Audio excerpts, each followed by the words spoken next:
Assalamualaikum 9th class lecture of mathematics unit number 1 matrices and determinants. Ji 9th class in previous lecture we start types of a matrices. We discussed row matrix, column matrix, rectangular matrix, square matrix and null matrix. Nowadays we discuss about transpose of a matrix. So start.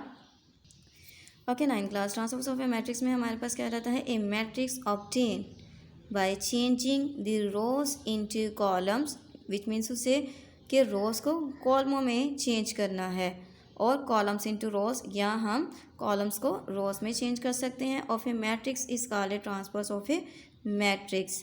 If A is a matrix then its transpose is denoted by A transpose. अब इसका concept क्या है कि हमारे पास एक ऐसा matrix जिसमें number of रोज़ हैं, अगर इनको चेंज कर देंगे कॉलम्स में या कॉलम्स को चेंज कर देंगे रोज़ में, सो इस तरीके से ऑब्टेन होने वाला जो मैट्रिक्स होगा वो गिवन मैट्रिक्स का ट्रांसपोज कहलाएगा. इसकी एग्जांपल डिस्कस करते हैं. जी 9th class transpose of a matrix. यहाँ पे एक हमारे पास मैट्रिक्स है ए है, इसका ऑर्डर क्या है 2/2 विच मीन्स उससे this one is a square matrix. So यहाँ पे लिखेंगे taking transpose on both side. हमने ट्रांसपोज का सिंबल दोनों तरफ शो कर दिया है. अब अभी यही डिस्कस किया था कि रोज़ को कॉलम में या कॉलम्स को रोज़ में चेंज करना है. ये हमारे पास रो है, ठीक है, ये हमारे पास रो है, ये भी हमारे पास रो है. इसको हमने कॉलम में चेंज करेंगे. This one row is change into column, ठीक है, 2 और 3. इसी तरीके से सेकेंड हमारे पास रो है, इसको कॉलम में चेंज कर दिया है. So number of rows change into number of column. So we obtain transpose of a matrix. Similarly we discuss an other example like see इसे हम क्या कहेंगे रो मैट्रिक्स. अब इसका हमने ट्रांसपोज लेना है तो ये रो को हमने चेंज कर दिया है कॉलम में. So this one is a transpose of a matrix C. जी 9th क्लास ये हमारे पास और भी एग्जांपल्स हैं ट्रांसपोज का कॉन्सेप्ट क्लियर करने के लिए. ये वाली हमारे पास रो है, first row change into column, second row change into column, similarly third row change into column. So transpose of a matrix A, transpose of the matrix B and transpose of a matrix C. Okay, now we discuss in Urdu medium. Okay, Urdu medium students column. दिए हुए column M की तारों को कॉलमों में बदल देने से नए कॉलम एम टी को कॉलम का ट्रांसपोज कॉलम कहा जाता है. सो आप इसको इस तरीके से भी लिख सकते हैं, दिए हुए कॉलम की तारों को कॉलमों में बदल देने से हासिल होने वाला कॉलम का ट्रांसपोज कहलाता है, जिसको ए टी या एम टी से जाहिर किया जाता है. नेक्स्ट हमारे पास ये इसकी एग्जांपल है ए की. हमने कोई भी इसकी एग्जांपल जब कॉन्सेप्ट क्लियर हो जाए तो हम अपने कॉन्सेप्ट के अकॉर्डिंग कोई भी एग्जांपल मेंशन कर सकते हैं. जी 9th क्लास नेक्स्ट डेफिनेशन हमारे पास आ जाती है नेगेटिव ऑफ ए मैट्रिक्स. मतलब कि एक जो मैट्रिक्स है उसका नेगेटिव हमने फाइंड आउट करना है. Let A be a matrix then its negative minus A is obtained by changing the sign of all the entries of matrix A, that is like matrix A. ठीक है, इसकी ये हमारे पास क्या है एंट्रीज है.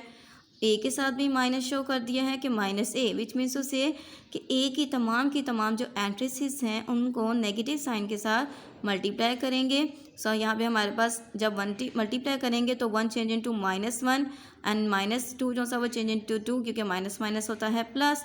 सो +2 -3 -4. इन सिंपल वर्डिंग आप लोगों ने ये याद रखना है कि नेगेटिव ऑफ ए मैट्रिक्स में क्या होगा कि जो भी मैट्रिक्स की एंट्रीज होंगी उन सब के आपने साइन जो से हैं वो चेंज कर देने हैं. प्लस है तो माइनस में, माइनस है तो प्लस में, लेकिन मैट्रिक्स ए का जो नेम होगा, जो भी मैट्रिक्स का नेम होगा उसके साथ नेगेटिव सिंबल लाजमी तौर पर मेंशन करना है. ओके, नेक्स्ट हमारे पास आ जाता है सिमेट्रिक मैट्रिक्स, स्क्वायर मैट्रिक्स. अब यहाँ पे कंडीशन क्या है, स्क्वायर मैट्रिक्स मतलब कि नंबर ऑफ रोज जो सी हैं वो नंबर ऑफ कॉलम्स के इक्वल होनी चाहिए.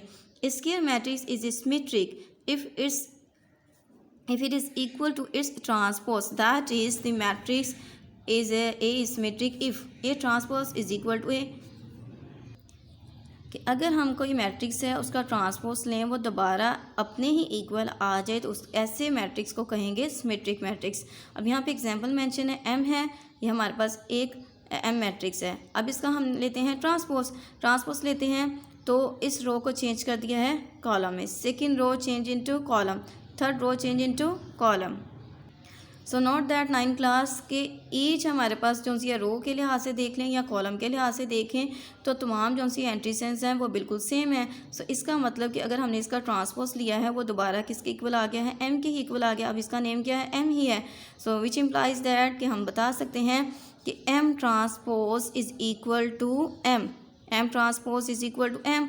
सो which means to say that M is a symmetric matrix. Okay, अब नेक्स्ट में हमारे पास बताया गया है A transpose is not is equal to A, so A is not a symmetric matrix. Okay 9th class, next definition is skew symmetric matrix. A square matrix A is said to be a skew symmetric if A transpose is not is equal to minus A.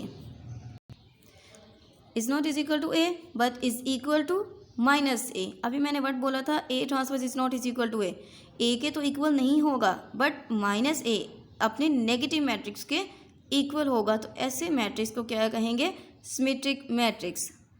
Ji 9th class, तो next हमारे पास symmetric matric की जो सी है वो example है, ठीक है, कि ए ट्रांसपोज माइनस ए के इक्वल आ रहा है। सो this one is A skew symmetric matrix. Now हम डिस्कस करते हैं उर्दू में।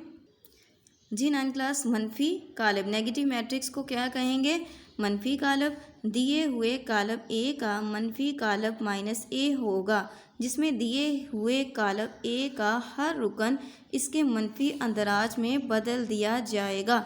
मसलन अगर हमारे पास कालब ए है, इसके अंदराज को मनफी में मतलब कि माइनस के साथ मल्टीप्लाई किया है, सो ए -1 -2 +2 -3 4 में, सो माइनस ए का क्या है, मनफी कालब है। नेक्स्ट हमारे पास है सिमेट्रिक कालब। ऐसा कालब मुरब्बी कालब, एक ऐसा मुरब्बी कालब ए सिमेट्रिक कालब कहलाता है जिसका ट्रांसपोज कालब ए के मसावी हो, मतलब A transpose is equal to A. अभी हमने ये वाली एग्जांपल भी जो सी है डिस्कस की है।